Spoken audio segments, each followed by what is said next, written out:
Who's your Paddy? I am. Today I'm going to tell you. I'm kidding. That's my best Irish accent there. Anyway, I wanted to tell you about in the UK. There's a bank now. It's been out for a little bit. I signed up to be notified early. It's called Ziglu, Ziglu,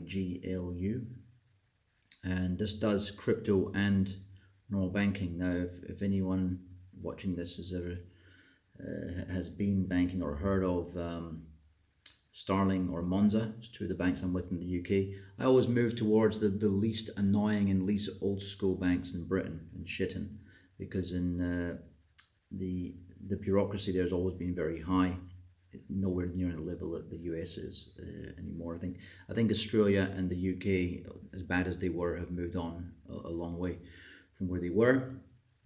New Zealand and Australia seem to become more friendly towards crypto than they were. They were shutting people's accounts down before in both countries. They're not doing that anymore. I think they've realised they can see the writing on the wall. The only currency that's even worth protecting at this stage probably the yuan, and I wouldn't even say the Russian ruble is, but maybe the American dollar, because that's the last one. The yuan and the dollar will be the last two standing. Maybe the euro. But anyway, let me just I want to highlight some points here. It's kind of leading on from the video I did the other day about DeFi, and the fact that there might not be such a calling for DeFi as we think in the future. And I think a lot of that would be because of all these political instruments that we have right now that prop up the false economy, the fake economy that doesn't really exist, which is derivatives, and the fiat currency market gets produced at will. If they start to collapse, then what are we going to be integrating? What's the requirement for lending platforms? And the area I can see where DeFi is not at risk is the staking area, because people always want to have a return on their money. Now, this was going to tie into what I'm going to talk about right now. So I just got an email from Monzo in the UK, and also Starling Bank. I'm with both of them. I've left all the old school banks years ago. The first one that I moved to get away from your likes of NatWest and Lloyds and Barclays. I've been with all of them, every single bank in Britain I've been with, for my own reasons, but also to test them all out. They all suck. So I moved on to MetroBank years ago. That was the best because it was the more modern one. It was very hard for new banks to come in the UK. In the same way it's impossible for new banks to come into America, it was very difficult for them to come in the UK. And most countries have this same kind of protectionism for the old banking cartel. So I think because Britain is economically devastated, and they're not advertising it in places like BBC yet, but it is economically devastated, and it's going to get worse and worse. England doesn't have any resources. Scotland doesn't have enough to keep on funding England, although their media says it's the other way around. You're meant to believe that the resource poor country that's overpopulated somehow magically is the benefactor of the small and highly resourced country. It just doesn't make any sense, and that's because it's a fucking lie, right? So the weird thing is, you're talking only a few days. I've only gone into my Hotmail now. You're taking a few days apart here that we have. So it's just this camera here, so I can use my right hand. So it's just strange. They're both new banks. They have relationships, as far as there's some people I think who are in one that are in another. The new bank Ziglu that's opening up, that's actually one of the founding members, if not the previous CEO from Starling, I believe. I might be wrong. I know it's one of the senior guys. I'm pretty sure it's the CEO, ex-CEO. So Starling Bank and Monza Bank are really good to use, but they don't have cryptocurrency. Ziglu's difference was they're going to be just like Starling and Monza, but they were going to have crypto. I'm looking at reviews on there. So this is the reason why I'm not using it, is because it's detecting that I'm outside the country. I'm going to try and hack this later on, but I just don't have time at the moment. So I did use a phone that didn't have a SIM card in it to use an internet connection with a VPN, and it doesn't seem to have tricked the system into working. I've got to play around with my other phone and maybe try on this one as well, because I do want to get this and trial it out and see what it's like. but the feedback seems to be pretty good. The reason why I want to try it myself is I want to compare using it with Coinbase, Crypto.com, and others like that, see what it's like. But yeah, as I say, the feedback was good about buying Ethereum. I've seen one on there. Yeah, so let me talk about what I wanted to speak about here, which is when I read this thing from Monza saying we are making 2 changes to our fees, and we've got some other, we've got some terms and conditions changes. It always tells you, right, where's the other banks now? Now I'm not with any of the other banks anymore, but I am with Starling, and sure enough, boom, updates to our terms and conditions, very much the same things. This tells you it's the banks get taken into the private room. The government gives them a talking to.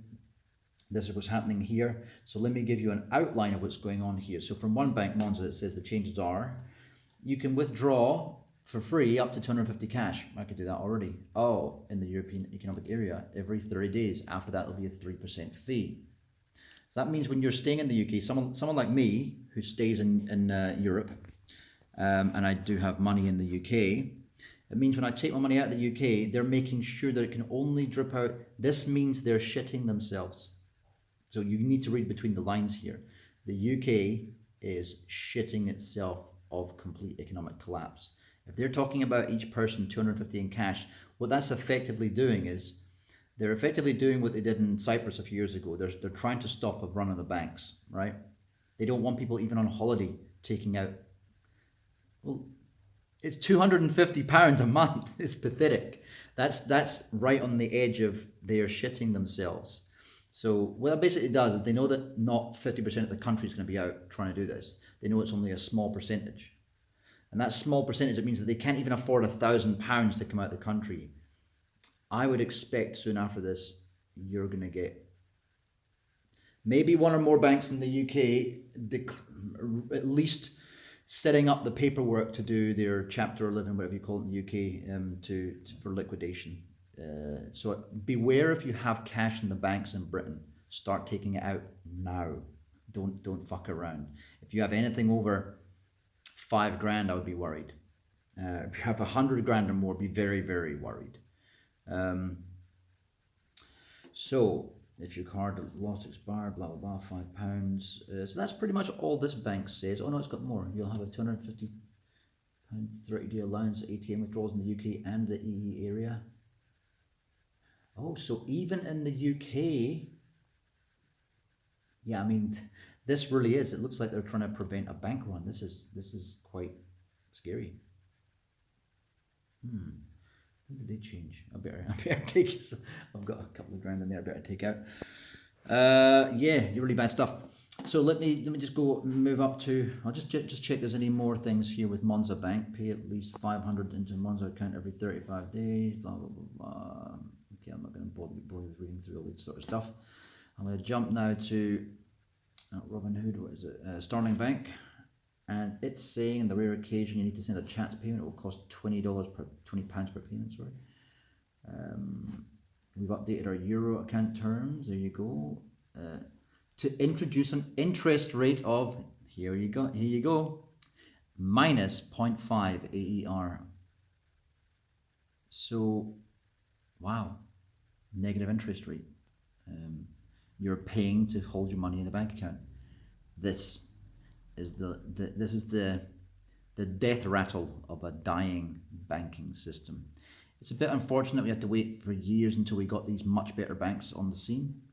But this is not to do with these two banks. This is to do with the banking sector. This is to do with the United Kingdom economy. They obviously instruct the banks what to do, the regulatory authorities. And this is why these guys are saying pretty much the same thing. It looks like what's happened here is they've probably given them a directive. You must stop money leaving the country.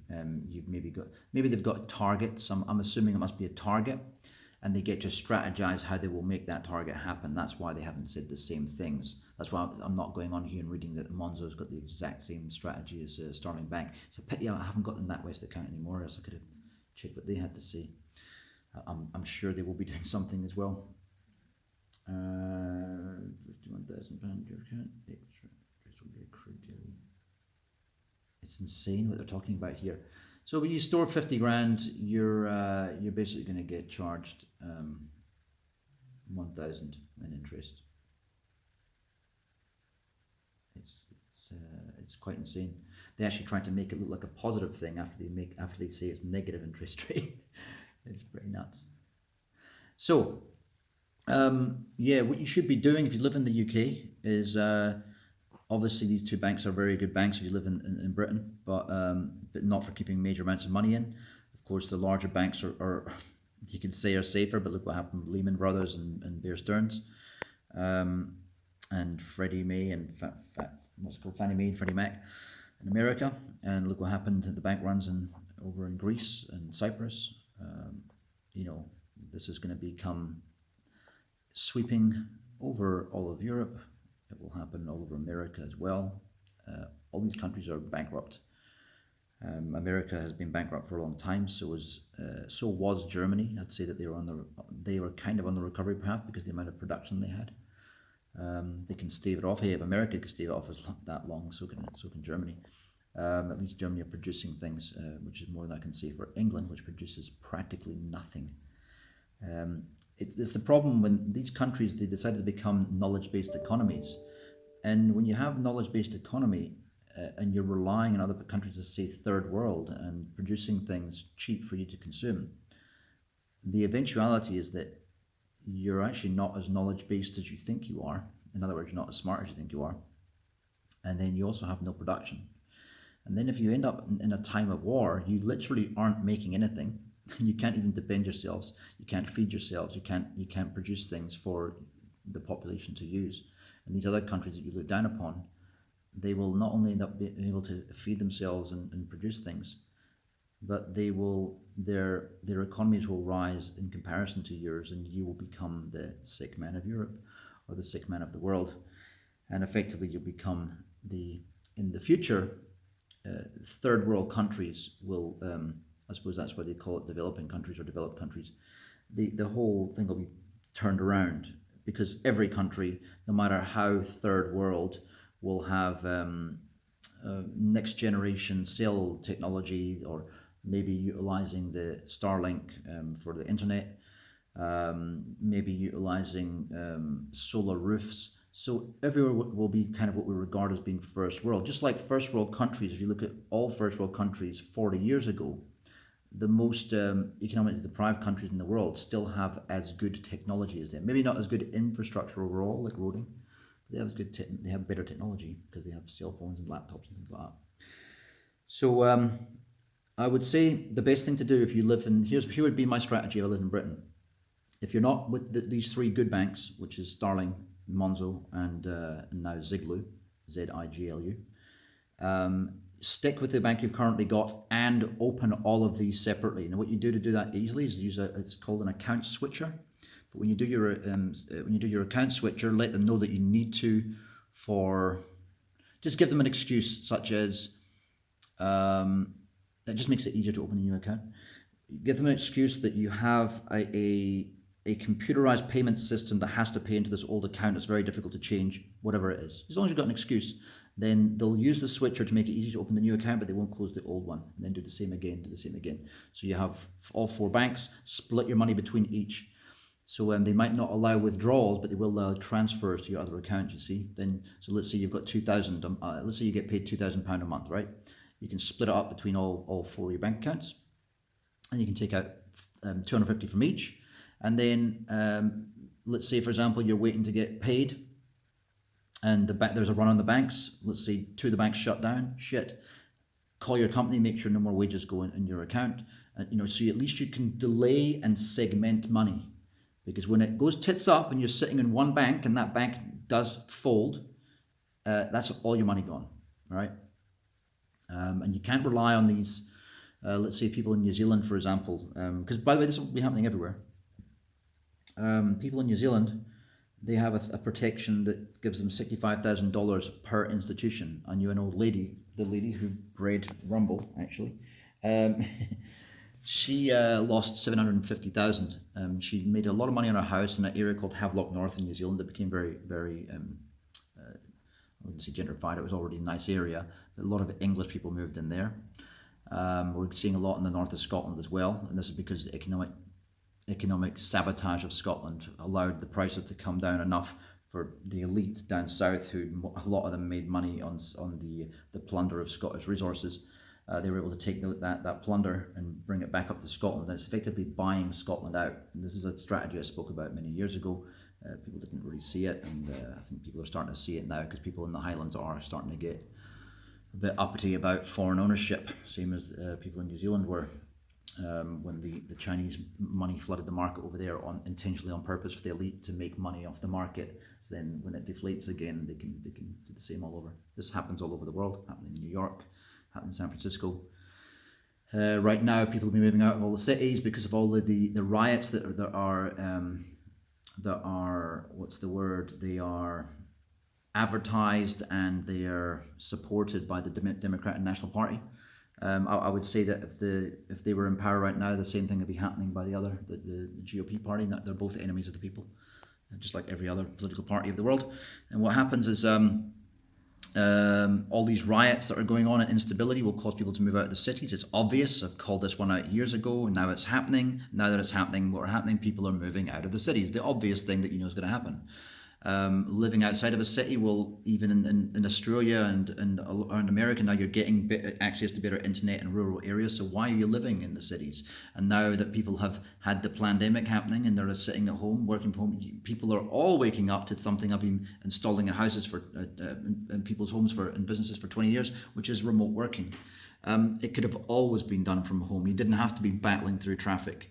But now this gives the idea of why you need to be out in the countryside or even in suburbia, but probably the countryside or completely rural, right? This is the only way to live, in my opinion. But then this will become, something will happen in the future to change that. Imagine bands of, I'm just saying, think ahead, bands of warriors and stuff going around in the future, just killing people in their homes. So you need to move back to the city now, and then the city prices go up again. The whole thing's a yo-yo effect that happens again and again to allow the elite to rinse and repeat the same cycle of buying on the cheap and selling at the frenzied masses on a high. I need to get on the property ladder now. Feeding into that anxiety. So I know I've gone a bit of a sidetrack there. This was about banking. The reason why I would say to go into those is so that you can funnel money through Ziglu if required and get your crypto and get that money the fuck out of the old banking system, right? You need to start vacating the pound, the dollar, the ruble, the yuan, whatever it is fiat currency you're using in the world, including the US dollar, which will go up in value. Let me just explain why that is because as every country, as the dominoes start to fall and the Bolivian Bolivar and whatever else start to collapse, as they will, and they already are, what will happen is people will move into safe haven assets. And the first asset they move into, if you're trading in the Forex markets, the first thing you're going to move into is a safe haven. Might be the euro, but it's most likely going to be the dollar. All currencies will suffer like a domino effect, ending with those like the euro and the yuan, and most likely because of the petrodollar and because everything from telecommunications minutes to many other things many other commodities are counted, like gold, for example, that they have that preferable pairings, trade pairings, and they tend to be the US dollar. Even in cryptocurrency, if you look at the stable coins, there is USDC, True USD, USDT. There's many USD stablecoin variants, right? They're pegged to the USD value compared to other fiat currencies like euro. So these are the reasons why the American dollar will last longer. It may even go up in value and spending power. You may even see deflation happening before hyperinflation. But the reality is the long-term, the crux of it is this system is going down. You need to get into crypto. You haven't left it too late. And here's another good thing, is that crypto is on a current dip, and it most likely will dip further. Maybe not Ethereum. I think Ethereum might continue to go up from what a good friend of mine, a trader friend of mine, has been pointing out, as well as Crypto Sniper, who's someone who I always advocate in this channel. He's one of the best TA guys that I've seen on YouTube. He does consistently well. He has a training course as well. Probably look into that if you're into even if you're just into investment, not trading necessarily. It's good to know these things, when to buy in. Yeah, what can I say? I might leave it at that. I think my phone's going to run out of batteries in a second. That's why I better get off. Yeah, I might just leave it at that. Let me think. Yeah, get your money into crypto as soon as you can. The prices are coming down, especially things like Bitcoin, especially things like alts. If you're going to go for alts, stick to ones that are solid. Chainlink should be solid for a while. It could be coming down a little bit more. It's down at a good buy price right now. It's been at double that just a few weeks ago. It'll be double that again. It'll be well beyond that. Chainlink's a safe buy. Band is a safe buy. They had some FUD out lately. It had nothing to do with them, about this sushi coin bullshit malarkey. It had nothing to do with them, but FUD made it like it was them. So the price came down a lot. I bought a little bit more on the weekend because of that FUD news, and anyway, the price started to recover. But yeah, Bitcoin and most alts will continue to suffer. So buy them now. This is a sale. You know, get your money out of the dying fiat currency as soon as you can. Protect yourselves. If you're scared of crypto, buy gold and silver, especially silver. All right, I'll leave it at that. Oh, if you don't want to do anything physical, then buy silver stocks, silver mining stocks, and maybe the largest 3 mining companies in the world. This way, you pretty much can't go wrong. All right, take care. Bye.